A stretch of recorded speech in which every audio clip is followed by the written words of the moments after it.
Yes, Javed, so you can start the session. All right, so thanks a lot. Then, how is everything? Good. Pernal shopping hari. Okay. So glad that you guys are here. Okay, it's always an honor, always a pleasure to be called your teacher. Even if you choose to make me a teacher for 2 hours or a teacher for the rest of your life, I'm still honored, baby. But then 223 people, not enough, Nathan Nisra. We had like 1,000 people last year, Nisra, right? Come on, keep sharing the Yes, link. sir. Yes.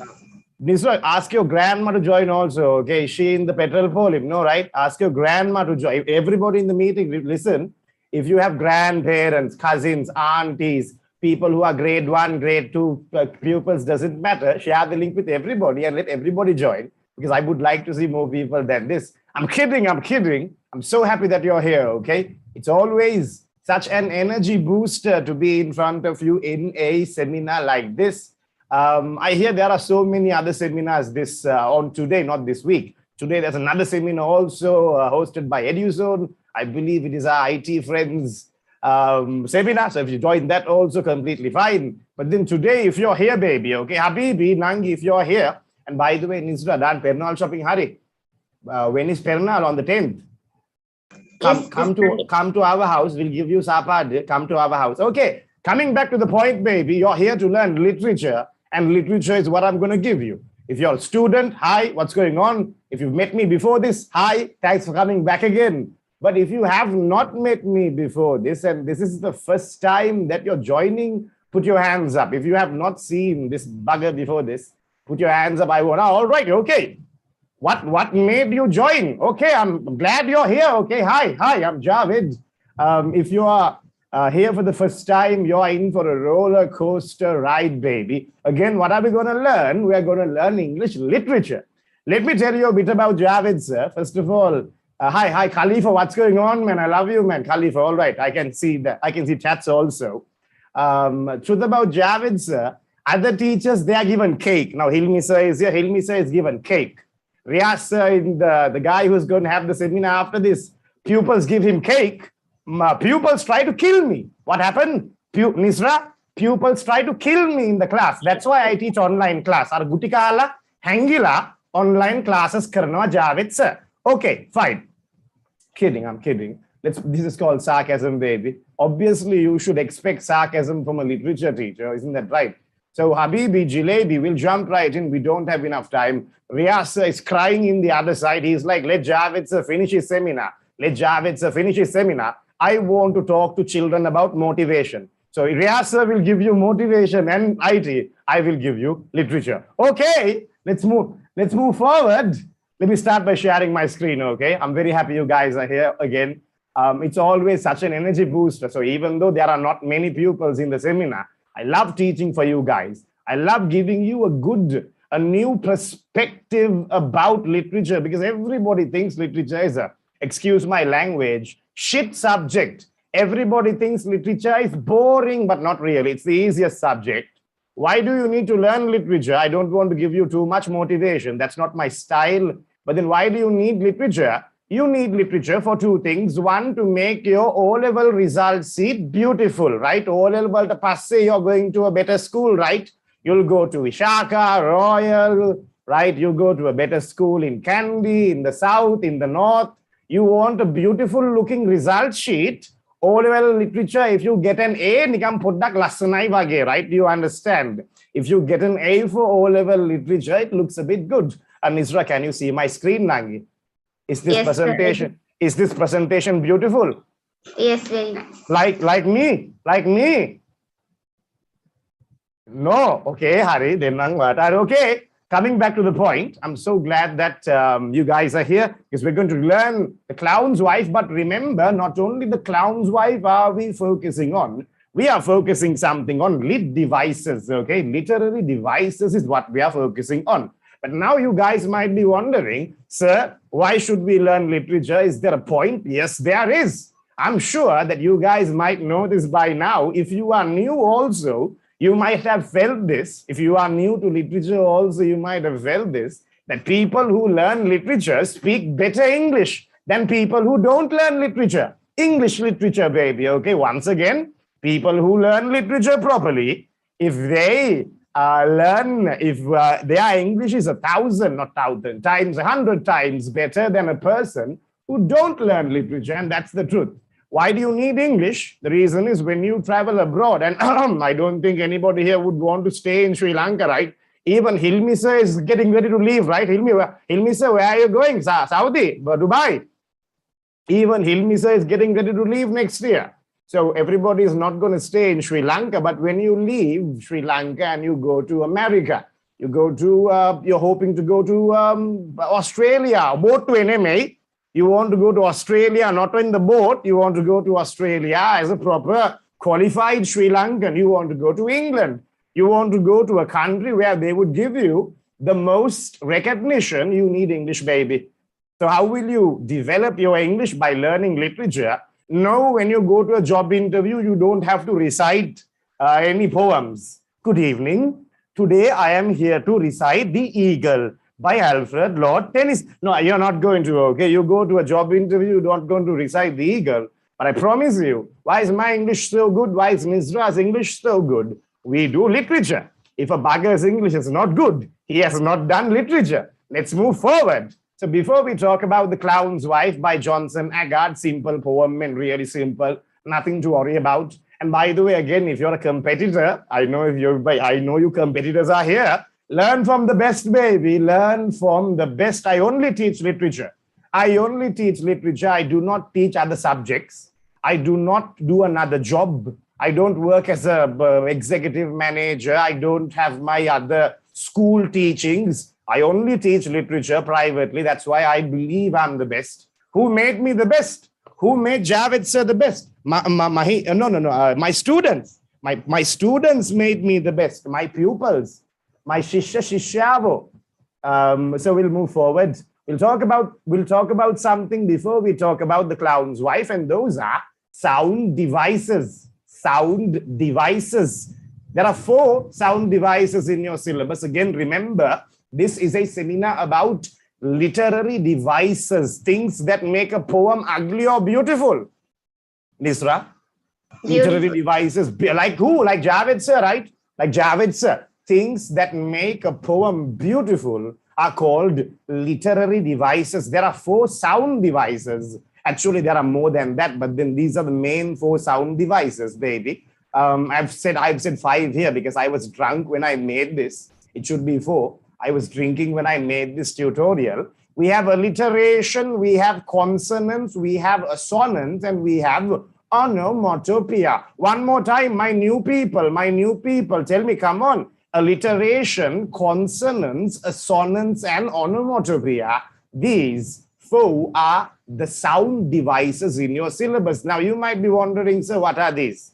These are quite easy. Don't worry. You learn them like this. Mehema karla, you can learn alliteration, consonants, assonance. Many people don't know how to spell onomatopoeia. Even my spelling is bad. But I will show you a shortcut how to remember onomatopoeia, baby. It's ono, mato, po, e, I, a. Oh no, mato, po, e, I, a. Onomatopoeia. It's like a onomatopoeia, onomato. So you can memorize onomatopoeia. I'll tell you what they are. Okay, so alliteration is easy, Nangi. Adjacent words, they begin with the same sound. Now take an example. There is a Nana I know. He's my cousin. His name is Hilmi Hassan.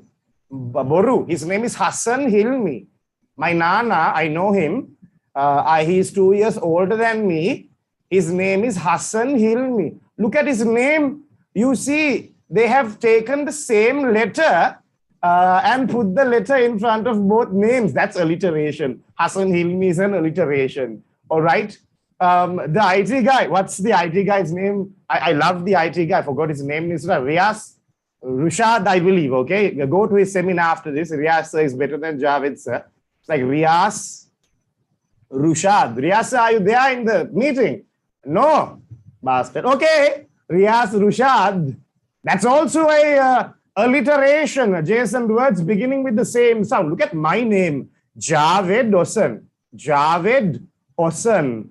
Look at my name. No alliteration. There's no alliteration in my name, right? Nizra, your name is Nizra Nifal, Ned. Nizra Nifal. Your name is also an alliteration, isn't that right? So adjacent words, that means nearby words. Langing, kitta, nerikama ikira. Nearby words beginning with the same sound is called alliteration. That's so easy, man. How about this? An example, okay? Silly Sally saw a squirrel.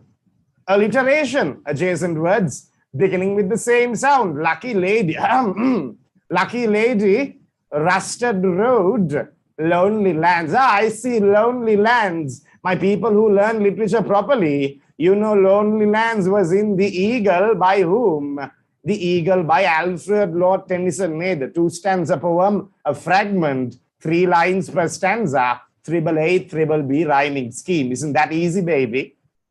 How about this? How about assonance? All right. So remember, there is alliteration, consonants, assonance, and onomatopoeia. What are they? Alliteration, consonants, assonance, and onomatopoeia. Don't worry, assonance and consonants are not important.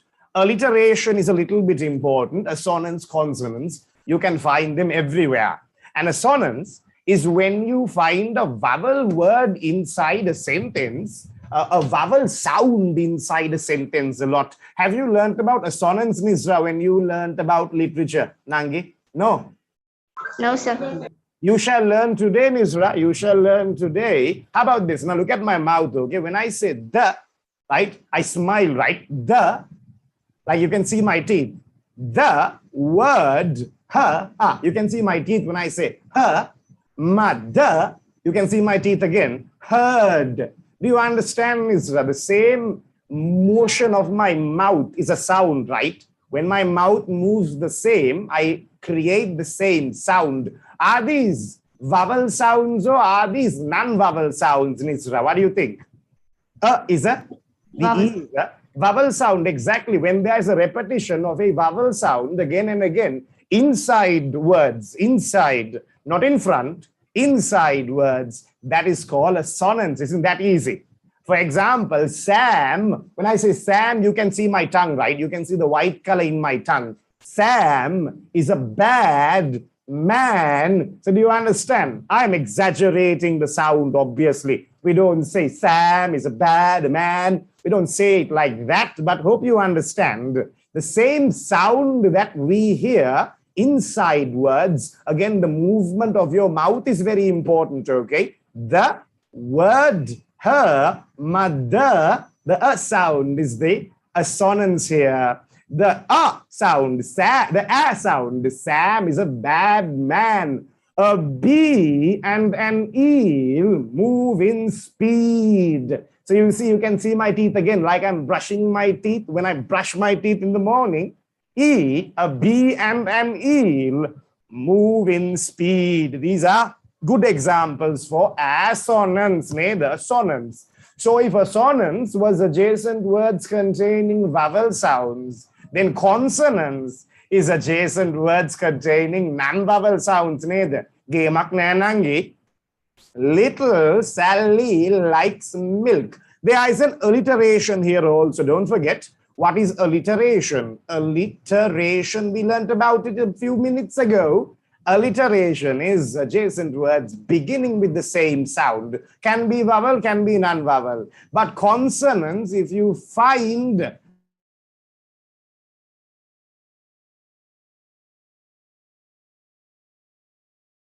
it with me, little Sally likes milk. Your mouth is in the same position. Your tongue is in the same position. I think I'm lagging a bit. I don't know why. Nizra, am I lagging? So you did now, okay. Now it's okay. I did, but now I'm okay. Thanks a lot. Okay, you're the best, Nizra. Okay, as I was saying, and then we still have electricity. And don't worry, okay, current we are doing classes because we have everything ready, okay? We've got power banks. We have lights, independent TikTok lights for classes, okay? So don't worry. We've got everything ready for you guys. Don't worry at all. So for any reason, we will not stop the class. We will not stop the class. We will not postpone any classes. I believe that's a very good policy that we have in EDU-ZONE. For any reason, no classes are cancelled or stopped. All the teachers, I believe, have the technology to conduct classes non-stop. So plugging EDU-ZONE inside, eduzonecollege.com, join, baby, join as soon as you can. So as I was saying, when we talk about the sound devices, we have alliteration, we have consonants, we've got assonance, and then we have onomatopoeia. Consonants is very easy, adjacent words beginning with the same sound. It's called consonants. Nearby words, apologies, don't begin with the same sound. They have the constant sound inside of it. Hope that makes sense. Hope you understand. Javed sir trying to teach you literature, baby. Trying to teach you literature properly, right? So now that you know consonants, for example, histories, kiss, mothers, hammered, ham. You see the m sound. Mothers, hammered, ham. That's a consonant. Why? The m sound can be found inside the what? The m sound can be found inside the word. Alliteration was found in the beginning. Consonants, assonance were found inside. Nizra, what's the difference between consonants and assonance? Assonance had what sounds? Vowel sounds.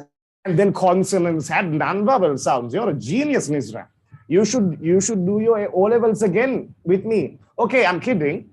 Do literature again. Onomatopoeia is quite easy. Onomatopoeia is a word that only communicates a sound, okay? For example, boom, dadabadom, dom, dom, dishum, dishum, grr, words like that, right? Words like boo, those are all onomatopoeia. Hope you understand. Now, you know a dog barks, right? Let's take a dog, right? A dog barks. Javed sir, I'll give you Javed sir. Dog barks, right? She dog, I'll give you she dog. Very nice. I can see your messages. A dog barks, right? So as I was saying, when we talk about the onomatopoeia, the dog goes bow, bow, bow, bow, bow, bow. That's onomatopoeia. Hope you understand, right? Not the bomb exploded. The bomb went boom. The bomb went boom. That is a good example for onomatopoeia. So how about this? You might remember The Clown's Wife by Johnson Agard. It is a poem under the theme of life. There are 4 poems under each theme. If you don't know these, take out. Then by the way, baby, if you join my classes, you get these tutorials for free. We have The Clown's Wife tutorial here. Nizra will explain how to join my classes in a bit, okay? We have these tutorials free. I shall send you. Just plugging in my services. Other teachers don't have these, okay? They can't afford these tutorials. Only Javed sir can afford these tutorials. And don't you forget, Javed sir is the only teacher in Sri Lanka who teaches all 3 novels properly. I have actually read all of these 3 novels. The person who is there in the meeting knows. I have read actually all 3 of these novels. I have learned them properly and I am teaching them properly. The Vendor of Sweets, The Prince and the Pauper, and Bringing Tony Home. The 3 chapters in Bringing Tony Home. 13 chapters in The Vendor of Sweets. And don't you forget, the 33 chapters in The Prince and the Pauper. All 3 of them we have done, baby. We've done all 3 of them. And we are doing them again. So we have restarted the novels this month. If you're having any problem with the novel, join our novel fast track class. We have a separate novel fast track class on Sunday, baby. Let's move forward. So when someone is moaning, right? How do you spell moaning? M-O-A-N-I-N-G. Moaning is a auditory. It is a auditory imagery. Moaning. When someone is moaning, they would go, oh, ah, ayo, kadule, Allah, right? And I'm Muslim, by the way. If you do not know, I can use those words. Coming back to the point, O and R are onomatopoeia. They are sounds. They are not words. They are sounds.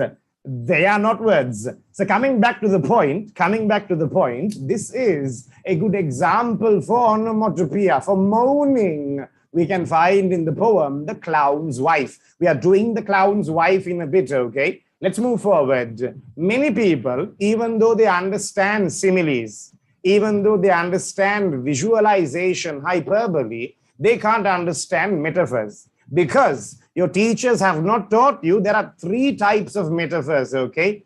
3 types of metaphors can be found, not just one. And many people or teachers don't know how to explain what a metaphor is. So do you understand, baby? This right here is a good example for a metaphor. Bark is also an auditory imagery. You're right, Hajara. Well done. Okay, very proud of you. 3 types of metaphors. We talked about the auditory imageries, or better, you call them sound devices before this. You might remember it was assonance, consonance, onomatopoeia, and alliteration. Very easy. If you learn them 3-4 times, you'll memorize all 4 of them. By the way, right now, I'm sure many of you might have memorized those 4 words. Nisra, have you memorized those 4 words? Alliteration, consonance, assonance, and onomatopoeia. You remember how to spell onomatopoeia? Oh, yes. No, mato, po-e-i-a. What is a metaphor, Nisra? Tell me what a metaphor is, Nangi, if you know. You have nouns, right? We take 2 nouns and we compare them. One noun to another noun. For example, take a bottle, Nangi, right? And take another noun. Love is a noun, right? What do you think, Nisra? Love, is it a noun? Yes, it is. It is. For example, the love, my love. If you can put the or a possessive adjective like my in front of it, if you can put a definite article, or if you can put an article, there is an article, the easy stuff. Don't be afraid when you hear the word article. If you can put the in front of it, and if you can put my in front of it, it is a noun. For example, the pen, my pen, the tablet, my tablet, the mouse, my mouse, the keyboard, my keyboard, the house, my house, the mother, my mother, the father, my father, the sister, my sister, the light, my light. Do you understand? It's very easy to find what, Nangi. It is really, really, really easy to find a noun. So you need 2 nouns and you compare those nouns with each other. Okay, what do you need for a metaphor? Rendu noun. You want 2 nouns. In Tamil, what do you call nouns, Nisra? I think they are called perchol, right? They are called perchol in Tamil. In Sinhala, we say namapada. But I say nouns because I teach English literature, baby. So when we talk about nouns, we talk about metaphors. You have to compare 2 nouns directly. There are 3. I was drunk when I made this document, okay? So please forgive me. Please, I was drunk when I made this. 3 types, not type 2, 3 types. The first type is you are comparing 2 nouns directly. For example, you say Javed, you say king. But tell me, is Javed really a king? Was I born in a royal family? No, right? It's fake. You take 2 nouns. Javed is a noun, right, Nisra? Proper noun. A person's name is also a noun. King is obviously a noun. The king, my king. So when you have 2 nouns and it's fake, what do you mean by fake? Poi, right? Poi, it's fake. It is a metaphor. So this is the first example. 2 nouns, you directly compare them. You can take this metaphor and write it with a be verb. Do you remember the be verbs, Nisra?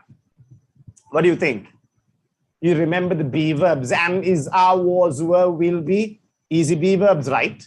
There are, I think, 6 be verbs in the language, in English. Am, is, are, was, were, will be. Will be means shall be, maybe. You can put any, what do you call those? I forgot. You can put any modal verb in front of be, not important. You can take an article and you can make a metaphor. You can say Javed, a king, neme. You can say Javed is a king, right? Javed is a king. Or geniuses, well done.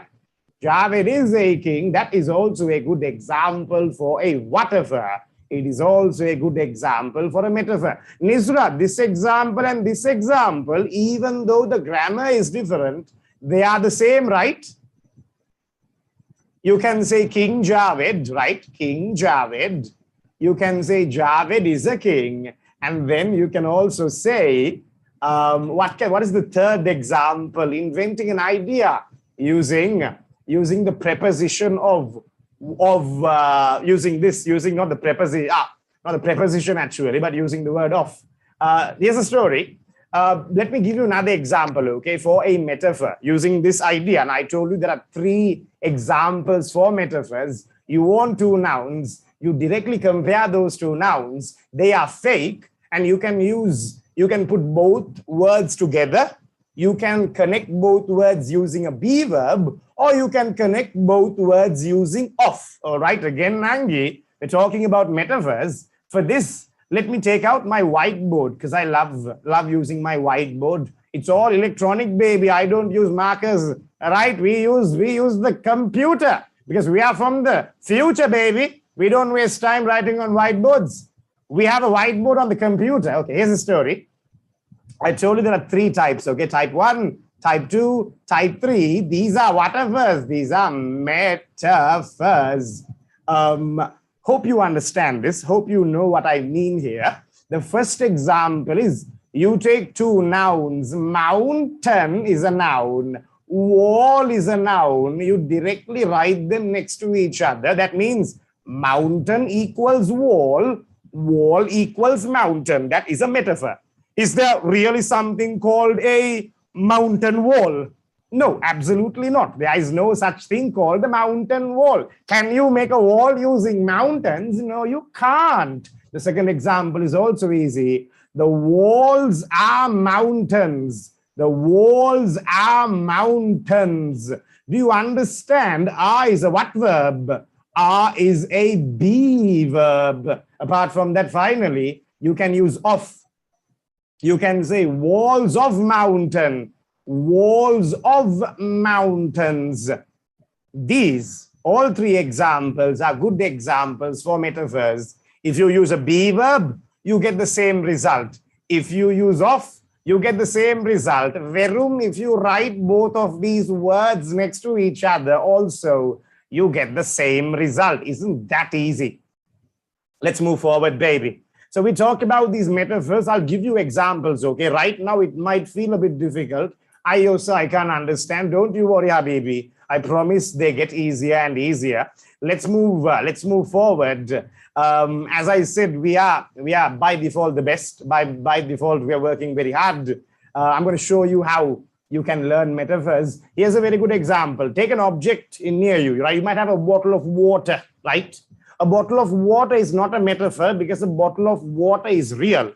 But if you say bottle of life, bottle is a noun, life is a noun, and you directly compare them using the word of, right? If you directly compare them using the word of, what do you get? You get a metaphor. You can also say, in this case, not bottle of water, apologies, bottle of life. Bottle of life is a metaphor neither.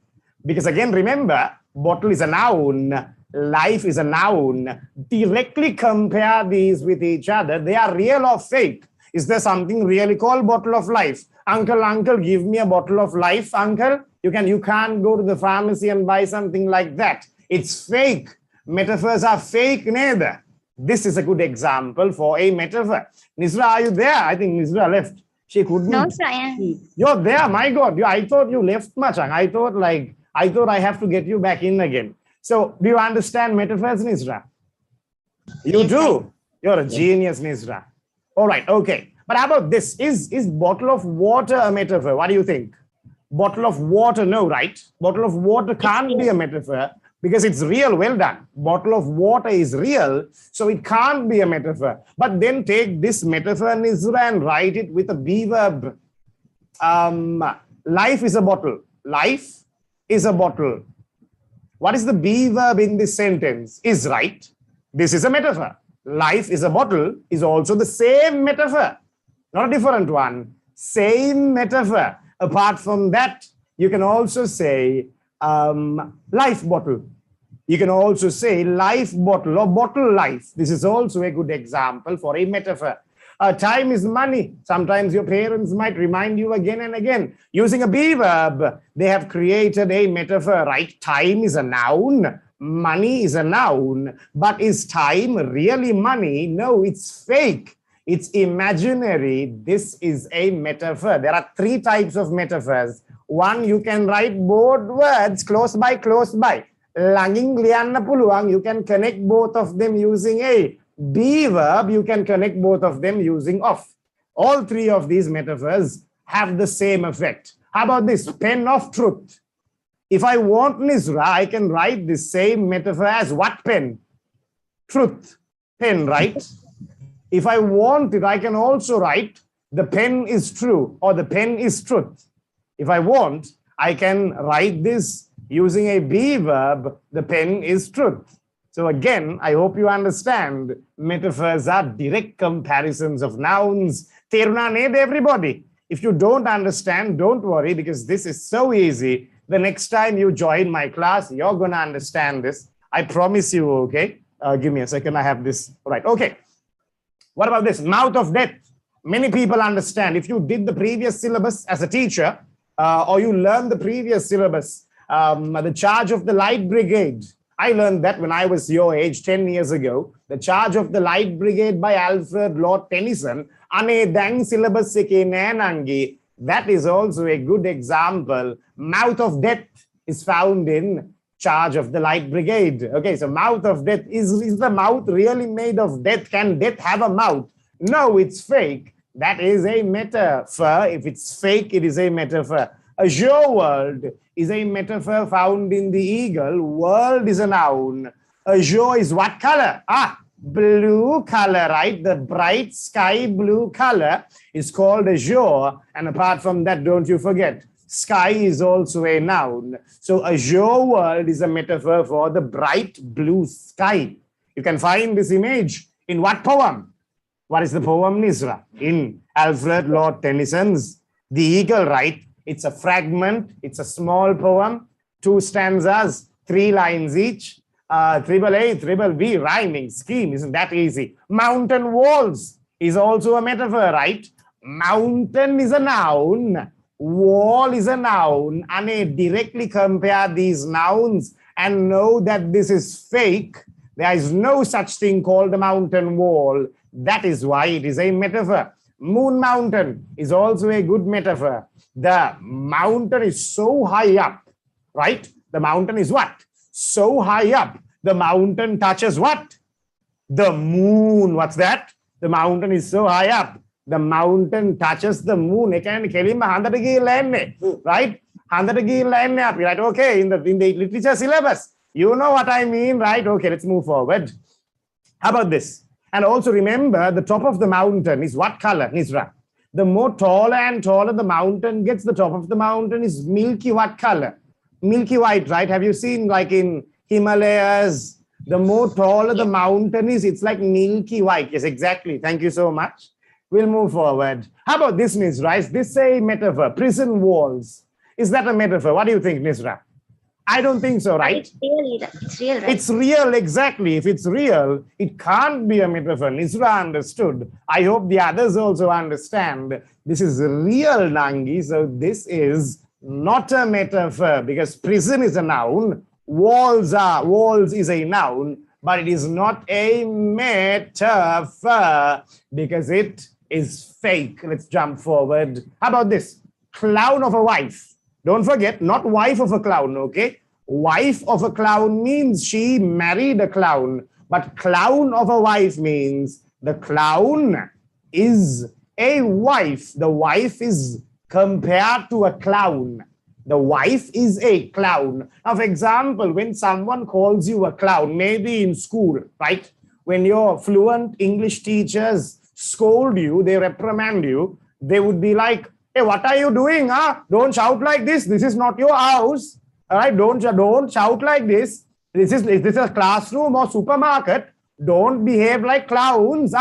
Don't behave like clowns. A clown is a metaphor that you use, Nisra, to praise someone or to insult someone. Clown. Insult someone.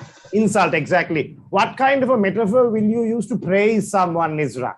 You would say Fatima is a what? Fatima is a donkey? No, that's to insult. Fatima is an angel, right? Is Fatima an angel, Nisra? Maybe, right? There are so many Fatimas in this class. Are you also Fatima, Nisra? No, you're Verum Nisra, right? You're Verum Nisra. You have? No. Okay, very good. Okay, so do you understand? When you want to praise someone, you use the word angel. You use the word king, right? You use the word queen. These are positive metaphors. But then if you say donkey, monkey, buffalo, right? If you say dog, clown, right? Beggar, right? These are all good examples for negative metaphors. Do you understand, Nangi? Okay, let's move forward. How about this? Blue curtains of the sky. Remember, I told you, you can make a metaphor using the word of neither. Curtains is a noun. Sky is a noun. But can you find curtains in the sky? No, you can't, Nangi. That's a whatever. It's a metaphor. It's fake. When it's fake, it is a metaphor. Shower curtains is not a metaphor because the shower really has curtains, neither.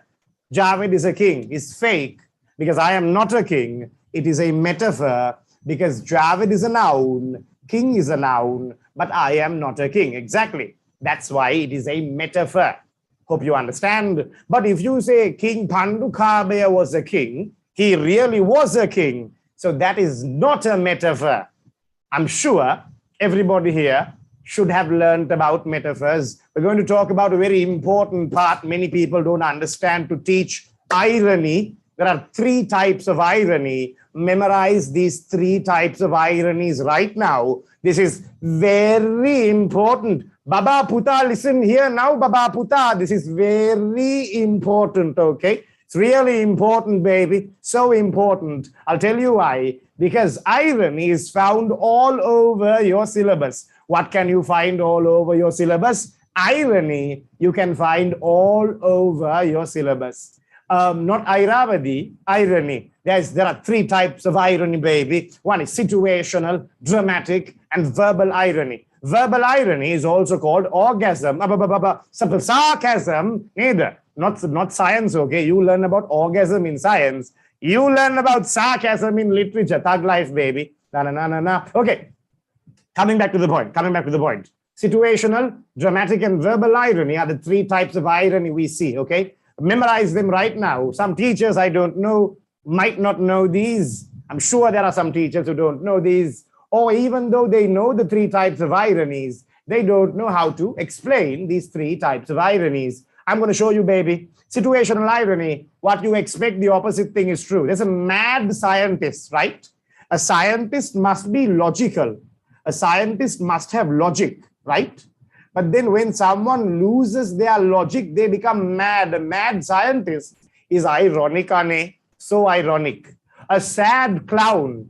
Now, when you think of a clown, clowns are supposed to be happy, right?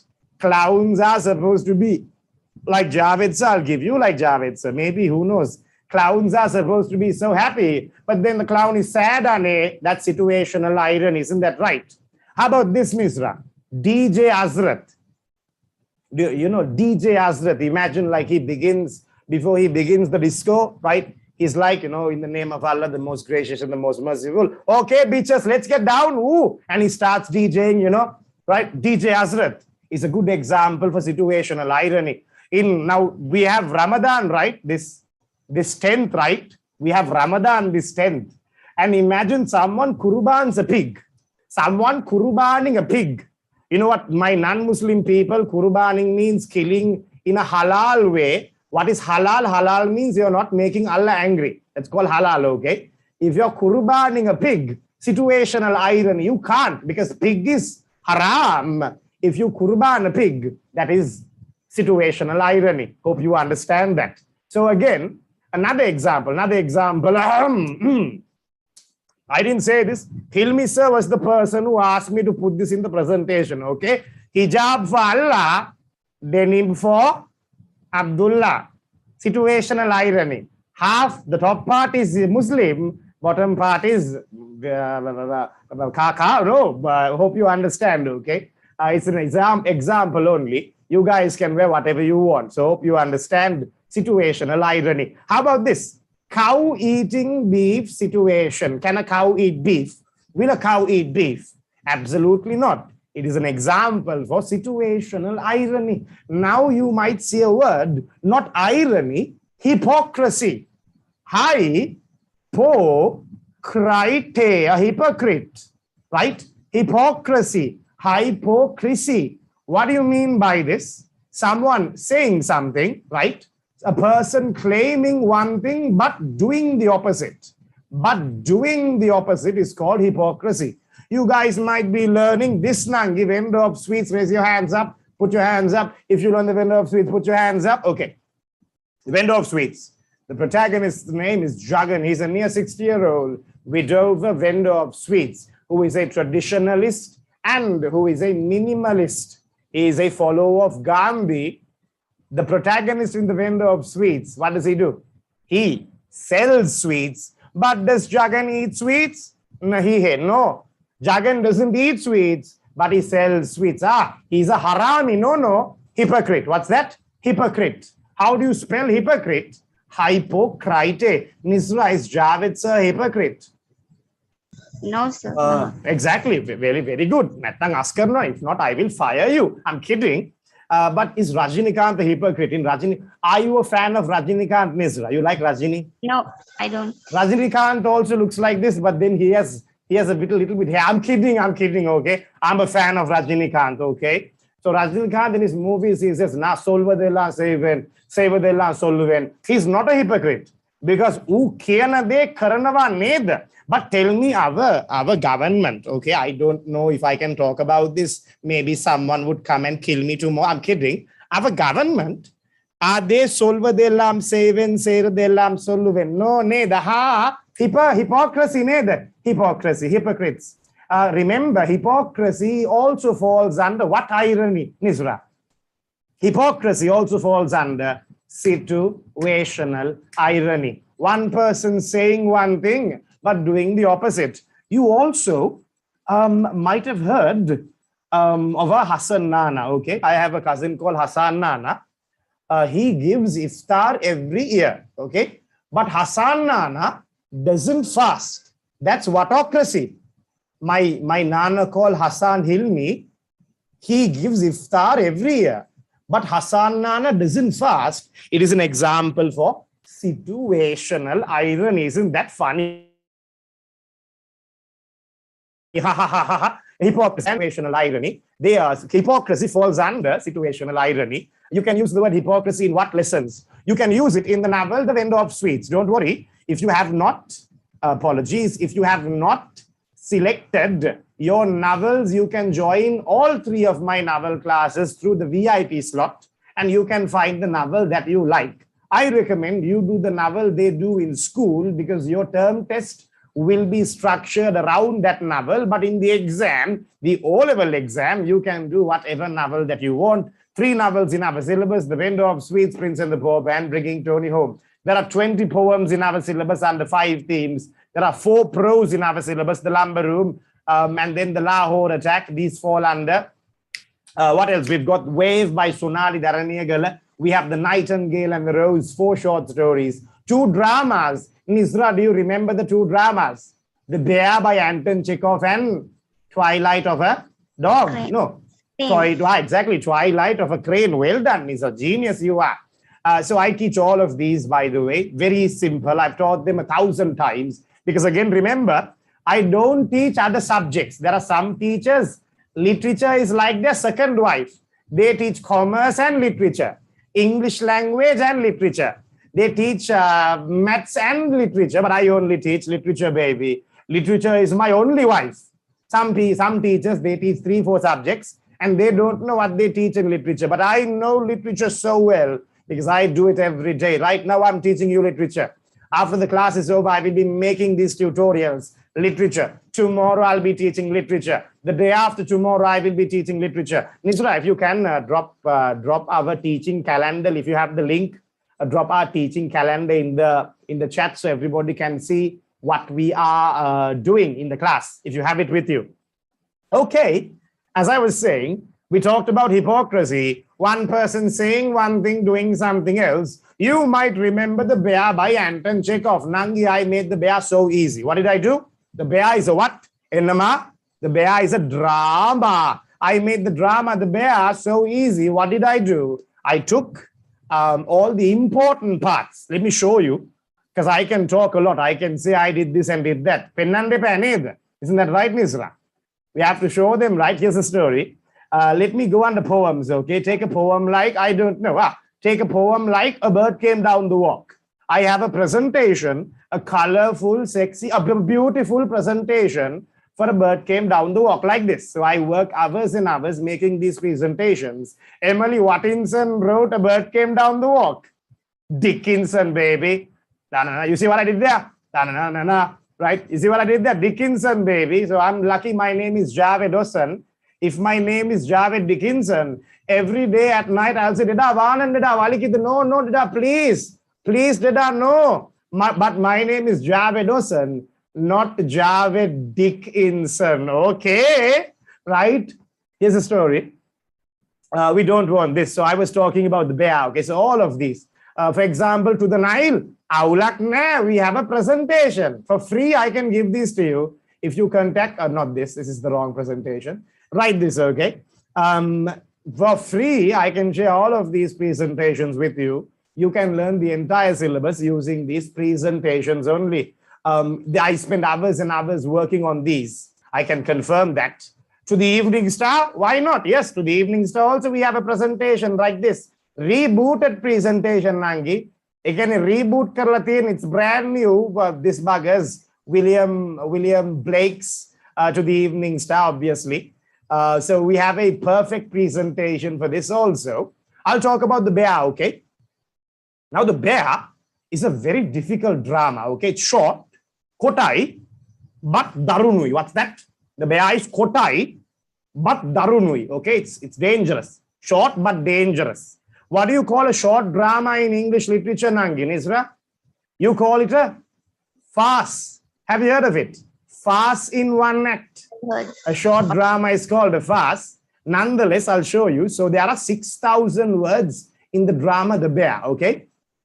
If you want to learn The Bear, you have to read 6,000 words. Let me go under the drama right here.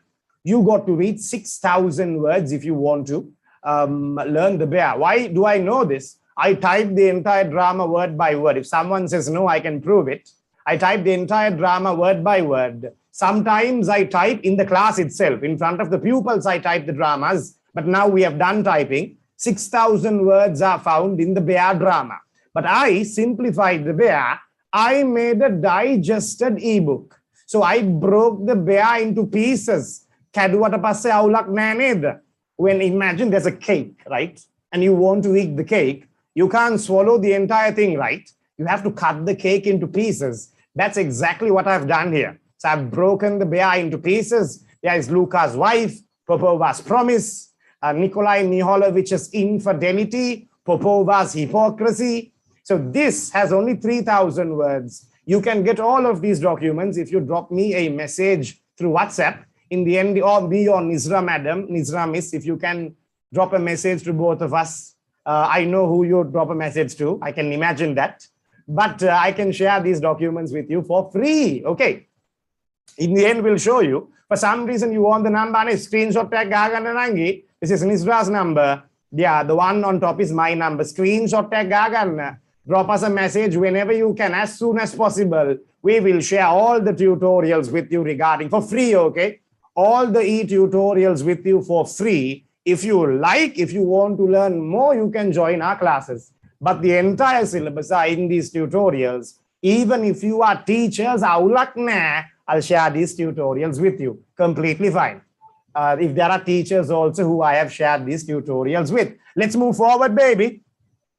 All right, okay, let's move forward. So as I was saying, we are talking about the technique. We talked about metaphors, you might remember. Screenshot tag Gagan as soon as possible, okay? Soon as possible, because we are going to move forward. We talked about metaphors, and now we are going to talk about irony. We talked about the 3 ironies. They were situational, dramatic, and verbal irony, right? 3 types of ironies: situational, dramatic, and verbal. What do you mean by situational irony? The opposite you think happens. For example, parangiya kotte giya wage gahen වැටිච්ච මනුස්සයාට ගොනා එන්න වගේ වඳින්න ගිය දේවාලේ ඔළුවට කඩම් පහත් වුණා වගේ. Those ප්‍රස්තාව පිරුළු in Sinhala are good examples for situational irony. පුල්ලයුම් කිල්ලි එනාට්‍රේ තොට්ටිලු මාටිර මාදිරි. Isn't that right? My Tamil is not that good. But you understand situational irony. Hypocrisy is also a good example for situational irony. We can find hypocrisy in the prose. What are prose, Nangis? What is a prose, Nisra? You remember, a prose is a short story.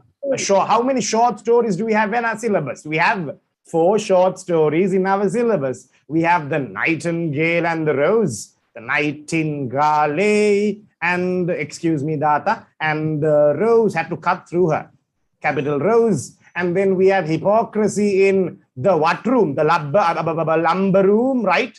We have hypocrisy in the lumber room, right? We also have hypocrisy in the bear. Popova in the beginning of the bear says, I will never even look at a man. I will never remarry again. But in the ending of the bear, she kisses me enough. That shows a hypocrisy. So we can find hypocrisy in our syllabus. Even Jagan in the vendor of sweets is a hypocrite. How about verbal irony? Verbal irony is what you say, you mean the exact opposite. For example, your mamas, your ammis, your ammas, your ummas, your mummies, they might scold you using verbal irony. There's another word for verbal irony, sarcasm. I told you 1,000 times, no. Nalla pasundu sariya, very nice, okay. You don't study, don't go to classes, very nice, okay. You stay like that. Bohoma hondaya, marune, shokne, me then vayasa avuru 16 balanna meyage phone එකේ shock ne ane ha. That's what your mamas use. What irony? Verbal irony. If you see an ugly person, you call them beautiful. Many people call Javed sir beautiful. I don't know why. You see a stupid person, you call them genius. That's also a good example for what irony? Verbal irony. Someone does something so stupid, you say, Machang, you're a genius. I remember one of my friends once said, Machang, this 20 kilogram weight, this 20 kilogram weight is heavier than that 20 kilogram weight. I promise, okay? One of my friends, a long time ago, he says, Machang, this 20 kilogram weight is heavier than that 20 kilogram weight. I was like, Machang, you're a genius. Do you understand? Aulak ne neda, the government, Lankave Rajaya, Hondai, neda, Hondatama Kara, right? Aulak ne, Panratlak Rupial Pansiyai, Aulak ne, right? Soap Kalak Rupial Desiyai, Aulak ne. That's what irony. Verbal irony. Nisra, you don't buy soap. Do you buy soap? Soap, yeah. Aulak ne. Let's move forward. So hope you understand what verbal irony is. Everything's expensive nowadays, right, Nisra? When are you leaving the country? When are you planning on leaving Sri Lanka? No idea, sir. No, not yet. Leave Sri Lanka, dude. Don't stay here in Sri Lanka. You guys do your O-levels, A-levels, get a degree from a government university. Tata penla yanna ne. Go to a different, go to a English-speaking country, obviously. But don't stay in Sri Lanka. I don't think it's smart. But then for verbal irony, what do we say? Aulak ne, bicycle ak, rupial 60,000. Aulak ne. Isn't that right? Okay, let's move forward. Clown of a wife here is a metaphor for what? A metaphor for an idiot, right? For example, you call someone a clown. Now you see your English teacher in school. Good morning, madam. You're a clown. Madam, you're a clown. Will she be happy? No, no. You are using a metaphor to insult her, to humiliate her. That is a good example for verbal irony. All right? Apologies, a metaphor, right? It's a metaphor. So when you use a metaphor, you call someone a clown, right? It is a negative metaphor. You call someone a queen, you call someone a king, positive metaphor. So imagine this. When you insult someone while praising them, you insult them. It is a good example for verbal irony. For example, imagine this. Congratulations, you piece of shit. Congratulations, you piece of shit. That's verbal irony. You are praising plus insulting. Nice job, dumbass. Nice job, dumbass. You are praising plus you are insulting. Happy birthday, you dog. You're praising while you are insulting. All the best, you donkey. You are praising while you are insulting. This is a very good example for sarcasm. It's a very good example for verbal irony. You say something good and then you say something bad. We can find an example like this in The Clown's Wife. We'll talk about that, okay? So you might remember, oh life, our life, what would I do without this clown of a wife? In the poem Under the Theme of Life by Johnson Agard, 6 stanzas, The Clown's Wife, with irregular versification, had a good example for verbal irony. We'll talk about that. But finally, Ane, we'll talk about dramatic irony. Many people don't understand dramatic irony, but it is the easiest irony. What is that? There were 3 ironies. We had verbal, we had situational, we had dramatic. So these 3 ironies are so easy, Ane, to understand. Dramatic irony is the easiest. You might have seen a movie like Spider-Man, right? It falls under the Marvel Cinematic Universe, MCU. The problem is the characters, some characters or many characters in Spider-Man, they don't know his identity. They don't know what Spider-Man's real name is. But you are the audience, and you know that Spider-Man is Peter Parker. You have even seen Spider-Man's face, right, in the movie? But then the other characters, some characters, they have not seen Spider-Man's face in the movie. That is dramatic irony. When the audience knows less than the characters, Nisra, or when the audience knows more than the characters, what do you think? No. Yes, this is an E, by the way. The audience knows more than the characters. This is a good example for dramatic irony. We can find dramatic irony in our syllabus in the drama, The Twilight of a Crane. The drama's title is Twilight of a Crane, not The Twilight, Twilight of a Crane. Another example for dramatic irony. Imagine there's a girl who is having a bath in a movie. You might have seen movies like that. Very good. Very nice. Okay. Yeah, you might have verbal irony. You might have seen movies like that. And in that movie, there's a murderer. What's that? It's a murderer, rapist, murderer under her bed. Okay. There's a murderer under her bed. She can't see the murderer, but the audience can see the murderer. The audience knows less than the character. She is the character. What do you think, Nisra? The audience knows more than the character. This is a good example for dramatic irony. The best example that I can give you for dramatic irony in our syllabus is from the drama Twilight of a Crane by Junji Kinoshita. In that drama, Sue, what was the name of the protagonist? Sue, it's like Sue, like this. She was a ghost of a crane hen. She can become a crane hen whenever she wants. We knew it. The audience knew that.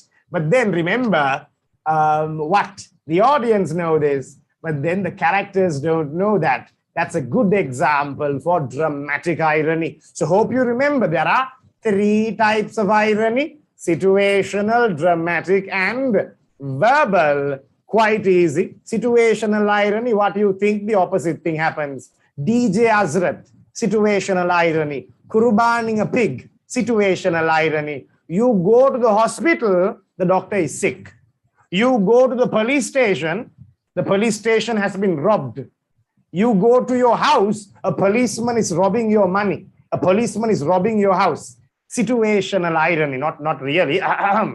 Not really. Let's move forward then. So here's the story. We are here in the middle. We are done with the irony part. Quite easy. And mara easy, so easy. If you can, please go through this tutorial again. I'll give you guys a small break, right?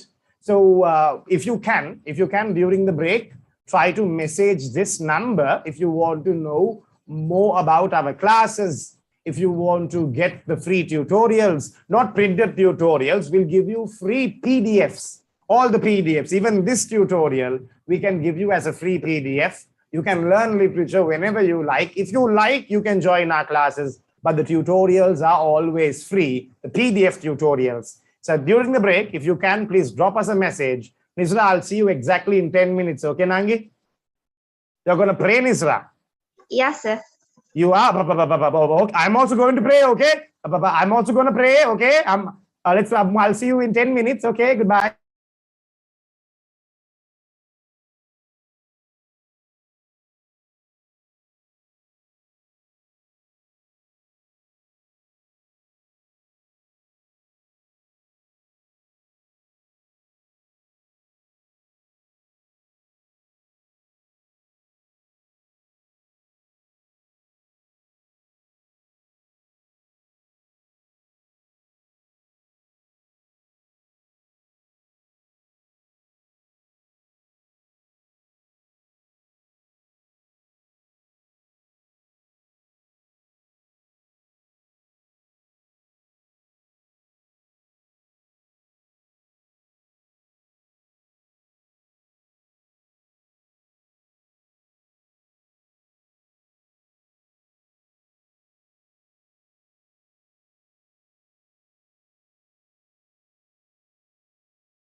Yeah, all right, all right. What's going on, everyone? We are still in the break here, but then I want to drop by and tell you what we're doing. We're working very hard on your future, actually. So many people are really satisfied with what we are doing here because we want to make literature fun for you. So this is out of character.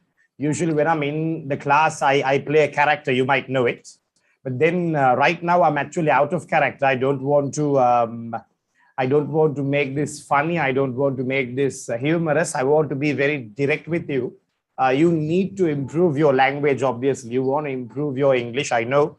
Not only that, but then having an A for English Lit would be amazing, right? I mean, again, it would make your result sheet look so valuable.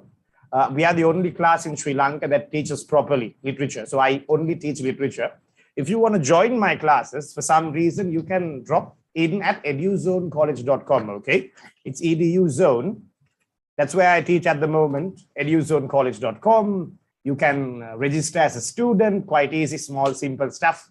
You can log in then. So I'll log in with Nizra's account. It's nizrah07@gmail.com. A password is monkey. Yeah, so what you can do is, you can first of all select your grade, which is either 9, 10, or 11, because I only teach for those grades. You can select your medium, obviously English medium, because I only teach for English medium. And then the subject is English literature. And if you go into English literature and you can find my name here, right? Click on show live lessons. Really simple stuff, man, easier than Facebook. Okay, you can see what classes I teach per month. Remember, I teach 5 days per week. So because we teach online, I also teach physical classes. Physical, I only teach 1 day per week. But online, I teach 5 days per week. For example, we have a new batch on Fridays, okay? We have a new grade 10 and 11 batch on Fridays. This is 7 p.m. to 9 p.m., grade 11, grade 10, 9 p.m. to 11 p.m., grade 11. We also have, I believe, we have a Thursday paper class. We have a batch number 1 class on Saturday. So these are 2 different batches. We have separate lessons for these 2 batches.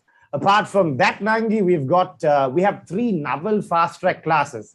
Now, I know learning the novel is quite difficult. Some pupils, they don't even learn the novel before they go to the exam. They haven't even read the novel properly. If you learn from unqualified teachers, or if you learn from people who do summaries only. I've seen teachers, they only teach a summary. Vendor of Sweets in 2 hours. Prince and the Pauper in 2 hours. Impossible. We have a separate day for our novels. We do chapter-wise reading. We have short notes. We have summaries, but our summaries are valuable, okay? So we do the entire novel. You can join the novel fast-track classes on Sundays. You can join them separately. They're very affordable, obviously. Or there's another option, okay? There's another option. You can join as a VIP. There's a package called the VIP Pass. If you pay this amount, 2,200, I think it's very affordable. You can join all these classes. Per week, 5 days, we've got classes, right? We have 2 badges. We have 3 novel classes. We have a paper class. We write analysis in this class itself. Apart from that, we also have a fast track class on Monday. Apart from these classes, we have a fast track class on Monday. You can join all of these classes. If you join the VIP slot, automatically you can join all of these classes, learn literature properly, get an A for literature, improve your English language, and move abroad. Don't stay in Sri Lanka. So hope you understand. If you want to know more information about this, you can drop a message to this number, all right? Either Nizra or my number. I see at the moment also I have hundreds of messages, but then I'll definitely reply to them in a few minutes after our seminar is over. So we can begin, right? I'm glad you guys are here. Okay, what's going on, everyone, in the chat also? Yes, we have physical classes. I'll explain about them also. We've got physical classes in Grand Pass and Kolon Nava. So 1 day per week. Grand Pass I teach in the morning, I think 11 o'clock to 1 o'clock, 1 o'clock to 3 o'clock. Grand Pass, and then Kolon Nava I teach at 10 o'clock, 10 to 12, 12 to 2. So this is only 1 day per week. So Sundays I teach in Kolon Nava, Saturdays, I teach in Grandpa's. I'll explain all about these. If you have any, if you want to join the classes, drop me a message. So let's get back to character, baby. We talked about all of these techniques, okay? Hope you remember them. If you don't, relax. Now, you don't have to memorize everything I tell you now, right? By the way, if you join my physical or online classes, I will send you these tutorials. Physical class, I will hand the tutorials to you. Online classes, I will send you these tutorials through post. And then this tutorial is in colored, okay? They are very expensive. They are in colored. You can find all the notes inside of them with pictures, with questions. So again, they're very valuable. The reason I spend so much money and time on literature is because this is my passion. Teaching literature only is my passion. So hopefully you guys will also join our kamikaze family, as I like to call it. So hopefully you guys will also join our small family. We'll jump right forward. I talked about the clown's wife, okay? So the reason I was teaching you these techniques, like metaphors, like situational irony, verbal irony. The reason I taught you those techniques is because I want to explain this poem by Johnson Agard. It's called The Clown's Wife. Such a simple poem, Ane. And if you learn this poem properly, it will give you the initiative to learn the other lessons also in your syllabus. Sometimes you might not even understand the eagle because the person who taught you that rushed the lesson, they taught it in half an hour, in 15 minutes. Sometimes you might not be comfortable with literature. I understand. But then, when I am talking about learning literature, it's about giving real life examples while you learn, and it's about memorization. Katapadam kirima, okay? That's the best way you can learn literature. I will make you memorize this, don't worry. I will make you memorize The Clown's Wife. Nangi, there are 4 poems under the theme of life. They are The Earthen Goblet, Father and Son, Fear, and The Clown's Wife. Because we have learned the necessary techniques, I think you'll learn The Clown's Wife really easily. Nothing to worry about. It is a poem under the theme of life. There are 5 themes in our syllabus. You guys know what the 5 themes are? All right, all right. As I was saying, I'm sure that you guys would have learned the 5 themes. If you don't know what they are, remember Schoolin, S-C-H-L-N, Schoolin, 1, 2, 3, 4, 5. There are 5 themes in our syllabus. The first one is society, conflict, humor, life, and nature. Per theme, there are 4 poems, okay?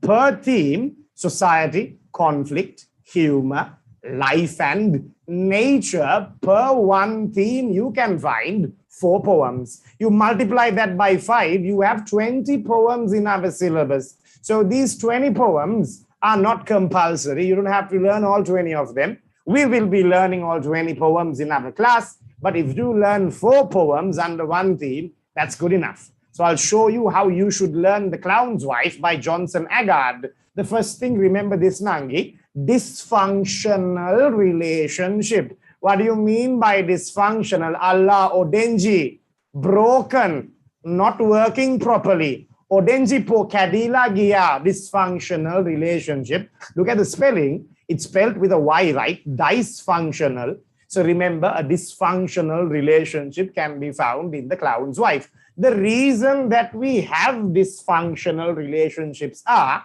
the lack of communication. You don't talk with someone, your relationship is dysfunctional. Lack of respect. You don't respect someone, the relationship is dysfunctional. Lack of understanding, mutual understanding. There is no mutual understanding, the relationship is dysfunctional. Let's keep moving forward. How about this? Talk about Johnson Agard, okay? Do not memorize his history. The only thing you need to memorize is his name, Johnson Agard. That's all. Forget about everything else. I've seen people write paragraphs and paragraphs about the poet, about the creator. No, don't waste time. Memorize the name and spelling of the creator only. You're wasting time if you talk about the creator in your analysis. Okay, we'll talk about what analysis are. Do not study about the poet, only memorize his name. But here's a very important part. I'm talking about the narrator. Remember, the narrator and the poet are not the same person, all right? The poet is a different person. The narrator is a different person in The Clown's Wife. Ane, who Ane is the narrator? The clown's wife is the narrator. How about this? In poetry, especially in literature also, obviously, we have the narrator. The narrator gives her emotion, his or her emotion, to the reader. The narrator gives the narrator's emotion to the reader. Why are we readers? Because we are reading in our syllabus, right? The poems we read. It is spelled dysfunctional, dice, D-Y-S. Dysfunctional, okay? That's how you spell dysfunctional with a Y. Dysfunctional means not working properly. So as I was saying, when we talk about Johnson, when we talk about the poet, the narrator gives her emotion to the reader, all right? What you should remember is the emotion of the narrator is called the tone, all right? Now, when I talk to you, I am using an emotion when I speak, obviously. Sometimes I'm energetic, sometimes I'm happy, sometimes I'm angry, frustrated, sometimes I'm concerned, sometimes I'm sad. So I have emotions as a narrator. When I give this to the reader or the listener, the reader's emotion is called the mood. What's that? Not a bad word. No. It's called a mood, okay? There's another word for tone. It's called attitude. You might have heard of this. If not, completely fine. Remember, the emotion that the narrator shows is called tone or attitude. Imagine someone scolds Fatima. Fatima's teacher scolds Fatima. How about you, Nisra? When your mom scolds you, sometimes you might be like, You show your emotion, right? When you show your emotion, it's called your attitude or tone. But when you feel emotion, it's called your mood. Sometimes when it's raining outside, you feel a mood, right? You feel a calm mood. You feel a romantic mood. Do you understand? In the evening, you feel a mood. You feel a calm mood. Early morning also, you feel a vibe. Vibe, mood, both are the same. Vibe and mood.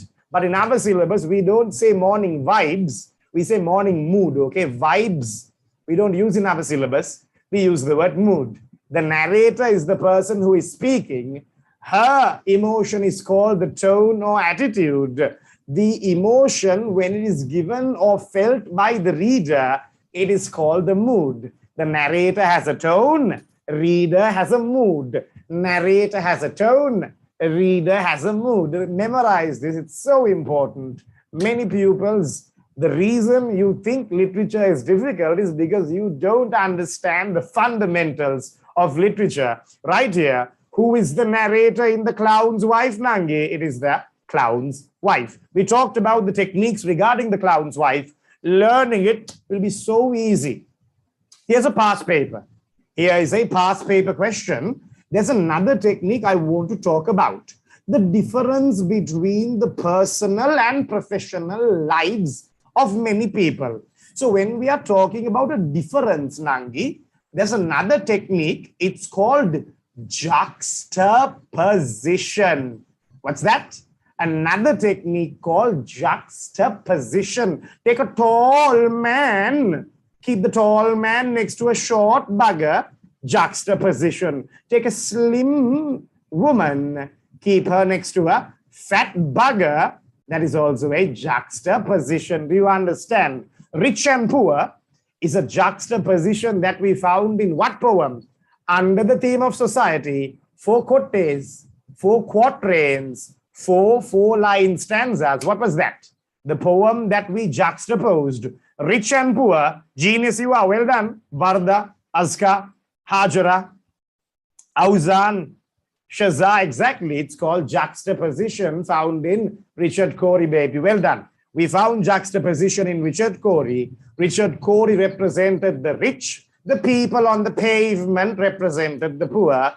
Again, juxtaposition is a prominent technique that we can find in The Clown's Wife. You are contrasting 2 opposite things. Take a dark African man, okay? A dark African man, and put this African man next to a fair, next to a white Caucasian, right?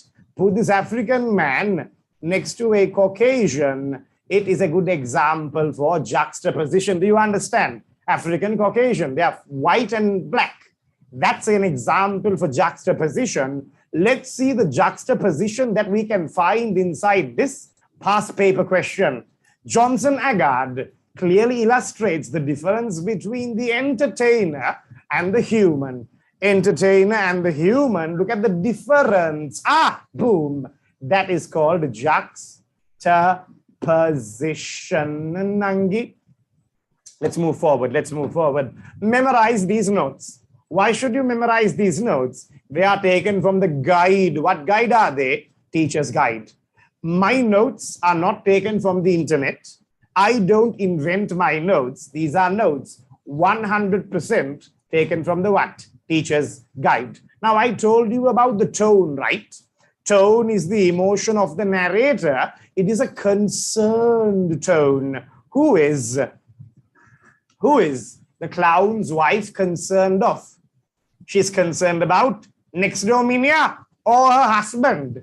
She is concerned about her husband, neither. So the tone is concerned, but then the mood, when we read the clown's wife, we feel sympathetic. Allah pavam. Ane pauane me clown's wife, pauane, we feel sympathetic. So do you understand the sympathetic? Do you understand the difference between the mood and the tone? Mood is the emotion of the reader. Tone is the emotion of the narrator. So memorize these parts. It's an ironic situation. You might remember we talked about situational irony. Ayo, in the clown's wife, we found a what clown? We found a sad clown, right? A sad clown is a good example for situational irony. We talked about juxtaposition. You are contrasting two opposite things. And then remember this word. It talks about the traumatic life of the clown. What do you mean by traumatic? Easy or painful, Annie? Painful life of the clown. We'll figure out why the clown is in pain. Remember, how many stanzas can you find in the clown's wife? 6 stanzas, Nangi. And remember, these are all irregular stanzas. So we can say that we find 6 stanzas in the clown's wife. By the way, if you take all the lines in these stanzas and add them together, you get 17 lines. Can someone check this? If you have the appreciation book, count the number of lines in the clown's wife. There are 17 lines. The first stanza has 2 lines. Last stanza has 2 lines. Then we have 3 stanzas and we have 1 4-line stanza. So 3 3-line stanzas, 1 4-line stanza. You add these together, I believe you get 9 plus 2 plus 4 plus 2, you get 17. 17 lines are there in the clown's wife. If you can mention the number of lines in your analysis in the exam, you're going to get more marks. You should not talk about the creator. You should talk about the creation. So you remember the number of stanzas, 6 stanzas. Were they uniform, the same, or were they unique, irregular? The stanzas were irregular. Some stanzas had 2 lines, some stanzas have 3 lines, and 1 stanza has 4 lines. We'll talk about that, okay? So again, you might remember the word role reversal if you have learned about the clown's wife. Imagine a teacher, right, taught by the student teaching the teacher. Role reversal, right? Imagine the patient treating the doctor. Imagine a serial killer doctor who kills patients. These are all role reversal, right? Role reversal creates what irony? You should remember, my geniuses should remember, it creates situational irony. Well done. It creates, role reversal creates situational irony. What you think, the opposite thing happens. That's called situational irony, baby. Well done. Nice job. So many of you have given me the answers. We'll move forward. Here is stanza number 1 and stanza number 2. Are you so easy, Anne? Tell me, Baba, how many lines can you see in stanza number 1? We see 2 lines, right? 2 lines. How many lines can you see in stanza 3? 3 lines. That's easy. You count the number of lines. It's so easy. In stanza number 1, there is a very prominent technique. There's a question. When the narrator asks the reader a question, can the reader answer? Clown's wife, auntie, clown's wife, auntie. This is the answer. We can't. When you cannot answer a question, well done. It's called a rhetorical question. It is called a rhetorical question. Sometimes when you do something stupid, your friend might ask you, Paitiyama, are you mad? Hope you understand. You do something so stupid, right? You're about to send a stupid message to someone. Your friend asks you, Pissuda, Paitiyama. That is a good example for a rhetorical question. Sometimes when you have an argument with someone, they ask you, do you know who I am? Huh? Do you know who I am? Right? That is a good example for a rhetorical question. Apart from that, how about this? Someone asks you, how about this one? Someone asks you, how dare you? In the bear, Popova asks me, when someone does something wrong, you say, how dare you? Who do you think you are? Those are all rhetorical questions. That means they don't want an answer. They're trying to make you think. Do you understand, Seda? Rhetorical questions want to create, stimulate thought. I imagine you did something wrong, all right? And someone asks you, are you mad? Huh? Paitiyama, you start thinking, have I done something that wrong? You start thinking. That is the effect of a rhetorical question. Apart from that, there are 2 metaphors here. He is a different person. Remember, who is he? The clown, right? The clown is a noun. A different person is also a noun. You directly compare 2 nouns and it's fake. It's called a whatever. It's called a metaphor. We talked about this in the beginning of our seminar. Not hyperbole, no. Here it is a metaphor. How do you find the difference between metaphors and hyperbole? Because metaphors have nouns. There's a noun here. He is the clown. It's a pronoun actually. Different person is also a noun. He is the clown. King is also a noun. Is the clown really a king? Impossible, right? The clown really being a king is impossible. That is a good example for a metaphor. Something that is fake, you take 2 nouns and you directly compare them, it becomes a metaphor. So the clown is a king on stage. On stage, he's a different person. Can someone be a different person? Can you wake up tomorrow morning and become an old lady, right? Can I wake up tomorrow and become a woman? No, I can't. It's impossible. You can't be a different person. Hope you understand. That is a good example for a metaphor. All right, 2 nouns directly compared, they are fake. How about this? At home, you should hear him moan. What do you mean by moan? Moan is a auditory. It is a auditory sound. It is a sound that you can hear. It is a sound of pain, right? What do you mean by moan? Ayo, Oma, Kadule, ooh. When you moan, you show your pain, right? It creates a auditory imagery. Well done. It is a good example for pain. When do you moan? You moan when you are in pain. You moan when you are sad, right? So you moan when you are weak, right? So again, in these situations, people moan. At home, the clown is moaning. There is another technique you find here. On stage, he's a king. There are more notes. We'll skip through them. When you're free, please go through this tutorial. If you send me a message, I will definitely share this tutorial with you, Nangi. So look at this example. When we talk about a metaphor, right? We took 2 nouns and we compared them directly. The clown was a king. That is a metaphor, all right? The clown being a different person, that is also a metaphor. I told you that the word moan is something you do when you are in pain, when you are hurting, right? When you are sad, you moan. Now the technique juxtaposition can come to mind. On stage, he's a king. At home, he is sad, he is depressed. Do you see a contrast between these 2 situations? That's a good example for juxtaposition. Who has Agard juxtaposed? The clown. The clown's professional and personal life. On stage, the clown is a king. At home, the clown moans. That's called juxtaposition, baby. On stage, he's a king on a throne. At home, you should hear him moan. Hope you understand.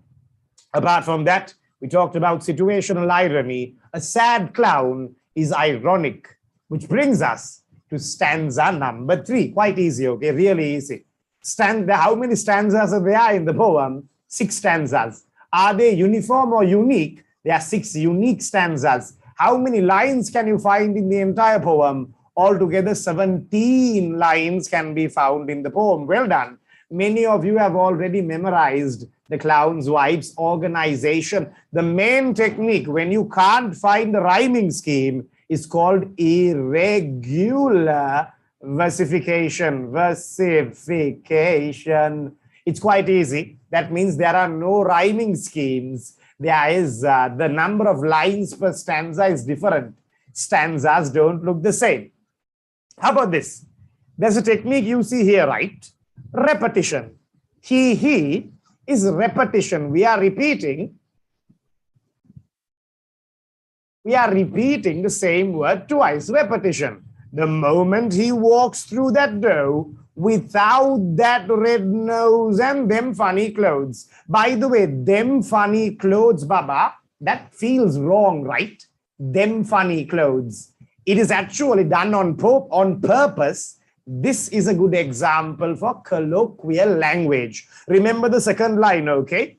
Without that red nose and them funny clothes. It should be those, not them. So this is an example for colloquial language. So hope you guys understand something like this, okay? When you speak with your friends, you call your friend bro, enna bro seringa, enna bro kada. Is he really your brother? No, right? When you say enna bro kada, he is not really your brother. That is colloquial language. You say dude, machang. Machang is also colloquial language, right? What do you mean by machan? A person who marries your sister is called your machan. But then you call random people, machang, machan, machang in the kada. Do you understand? Colloquial language. Another example, the word mama, all right? The word mama has so many meanings. Sometimes, especially in Tamil, right? Especially in Tamil, the word mama has so many meanings. You might have heard a song called Oh Solriya Mama. What does that mama means? That mama means husband, right? But then your mother's brother is also mama. And then your wife's father is also mama. Have you heard this song? Mama, that in that example, your wife's father is also mama. So many mamas, right? In India, your friend is also mama. Enna mama, mamoi, mama. Your friend is also mama. Husband is mama, mama.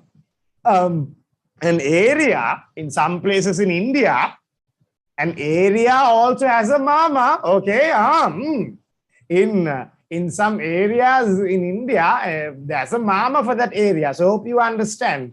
Like the cousin in the vendor of sweets, he's everybody's cousin, right?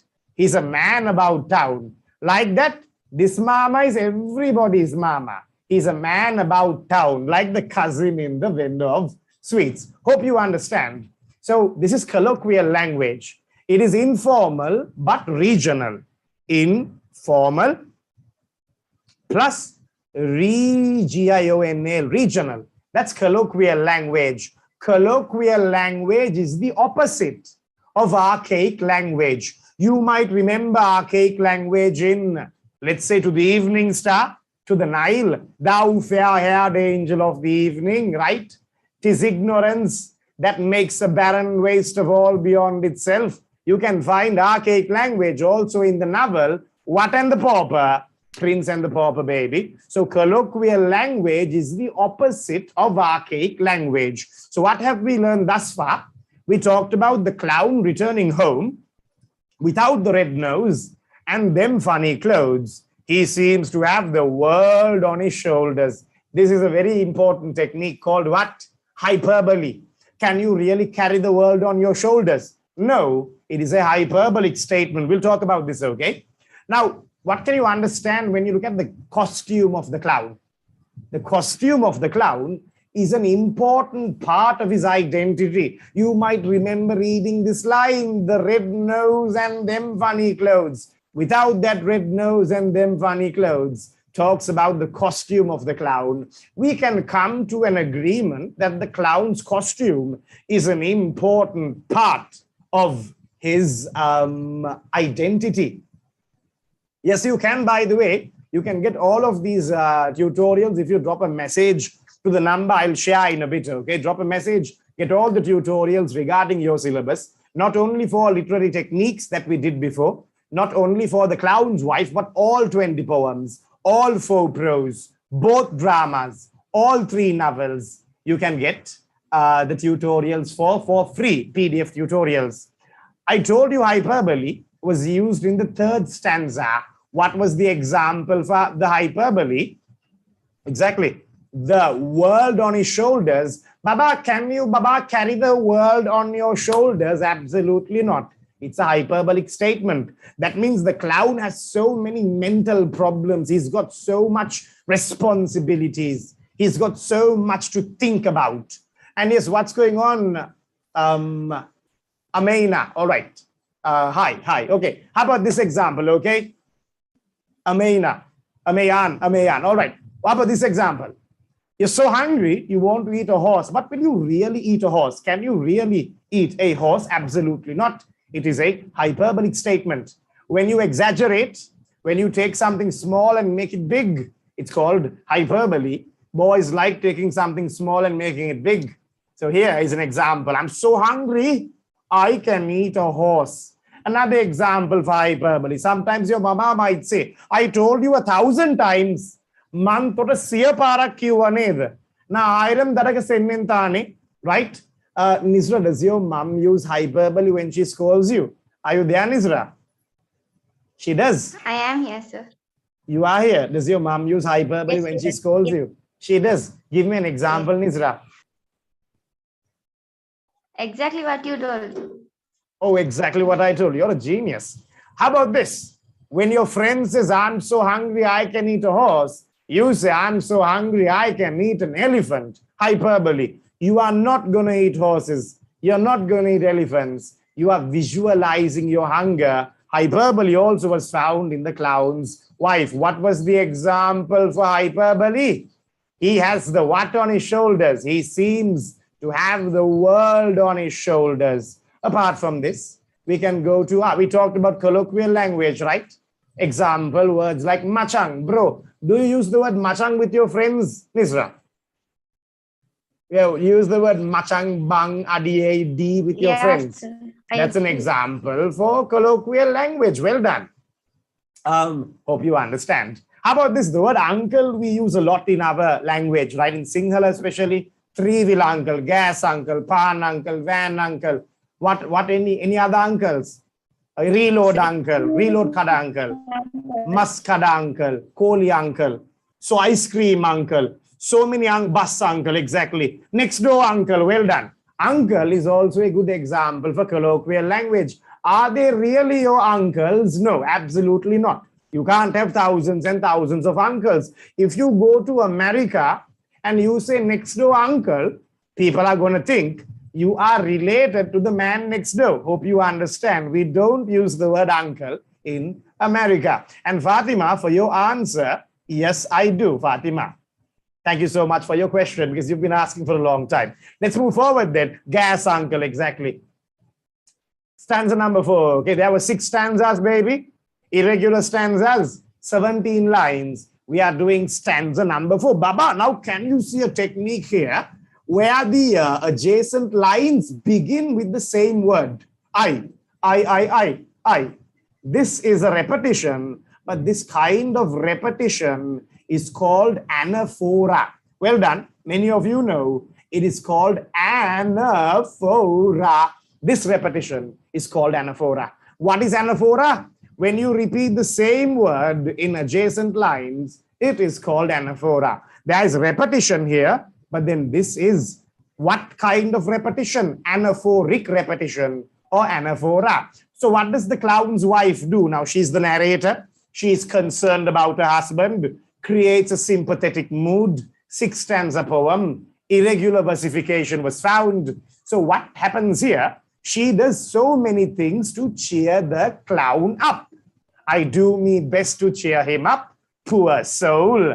I juggle with eggs. You know, juggling, right? You throw things up in the sky and catch them one by one and then do the same thing. Repeat the process again. I juggle with eggs. I turn cartwheels. I tell jokes. I do me latest card tricks. Do you understand when she uses me? We talk about what language? Colloquial language. Remember, mama, machan, colloquial language. In Farewell to Barn and Stack Country also, you might have seen colloquial language. Rick, colloquial language for a haystack. Fold, colloquial language for a pen for livestock. Oh man, colloquial language for ayo. Right, when you made a mistake, you use oh man. It was found in the poem under the theme of conflict, Farewell to Barn and Stack Country. But now we are talking about the clown's wife. So we shall see the list of things that the clown's wife does to cheer her up. About this baby. We talked about the metaphor very easy. Poor soul, right? Who is the poor soul? The clown is the poor soul. You can see the word poor soul here in the first line of stanza number 4. How about this? So what does the clown's wife do to cheer him up, to make him happy, to make her husband happy? She juggles with eggs, turns cartwheels, tells jokes, does her latest card tricks, and even borrows his red nose. Remember, Nangi, the red nose was part of the clown's what, Baba? The red nose was part of the clown's costume, right? Tell me, is the costume of the clown important or not? Very important, right? Superheroes, for example, Spider-Man. Important, right? A policeman's uniform is very important. Hope you understand how important the costume of the clown is. So the clown's wife puts on his red nose, puts on his costume to cheer him up. She is the narrator and she is concerned about her cowda. She is concerned about her husband. What's a cartwheel? My God. A cartwheel is a gymnastic routine. Or a Baltic and Baltic. When someone does a Balti, a somersault, it's called a cartwheel. Nisra, can you do cartwheels? No. No, sir. You can't, okay, all right, let's move forward. We talked about role reversal, Nisra, you might remember. Role reversal falls under what irony? Situational irony. Imagine this, Nisra. From next month, if you pay me a salary, that's role reversal, situational irony. If from next month onwards, if my pupils start teaching me role reversal, situational irony. If a policeman comes to your house and robs you, DPS Alli, give me your money. Policeman comes to your house and robs you, role reversal, situational irony. And now we are in the end, baby, the end of the poem. I'm so proud you guys were here, okay? We completed a very difficult poem, The Clown's Wife. We're going to end this now. Hope you found this session to be productive. Hope you found it fun. Hope you improved your English a bit. As I was saying, I'm the only teacher in Sri Lanka who teaches English literature full-time. That's the only thing I do, okay? I only teach English literature. I do not teach other subjects. And you guys can understand this. I'm the only teacher who teaches all 3 novels properly. If you join my class, you can get these tutorials for free, by the way. Do not forget, I know many of you do the vendor of sweets. We have done something awesome with the vendor of sweets. We have digested the chapter. We have taken the entire vendor of sweets, first chapter, and we have made it understandable. I'll show you that also in a bit. Let's move forward. But he doesn't exactly say how he feels. Doesn't say what's bothering him. You see, there's a repetition here. He doesn't say, right? With this repetition, what can you understand? The clown is communicative or not communicative. What do you think, Nangi? The clown is not communicative. The clown doesn't speak with his wife. You guys might remember that is called what, Nangi? It's called a dysfunctional relationship. We talked about the word dysfunctional relationship. Right here, you can see it. So when the clown does not speak with his wife, it creates a dysfunctional relationship. Just sits there saying almost to himself. What does he say? Oh, life, our life. Nisra, oh and ah are examples for what, Nangi? Oh no, mato, po, e, I, a. This is an example for onomatopoeia. Hope you guys remember, hope you guys can understand. Onomatopoeia is when you use words to create a sound. Oh, life, our life. What would I do without this clown of a wife? Can you see a metaphor here? Clown of a wife, not wife of a clown, clown of a wife. Hope you understand. It is an insult when you call the wife a clown, right? Now, for example, imagine if you tell your teacher, if you call your teacher a clown, that's a good example for what? You're what? You are insulting your teacher. But do you understand? When you praise someone, so what does he say? What would I do without this clown of a wife? What would I do without you is like you're saying thank you. Now, for example, Nisra, I say, when you help me out with my work, Nisra, I say, Nisra, what would I do without you? It is like I'm saying thank you. But I mentioned that when you praise someone while insulting them, that is a good example for what irony? Verbal irony, right? Here are some examples for verbal irony. One moment.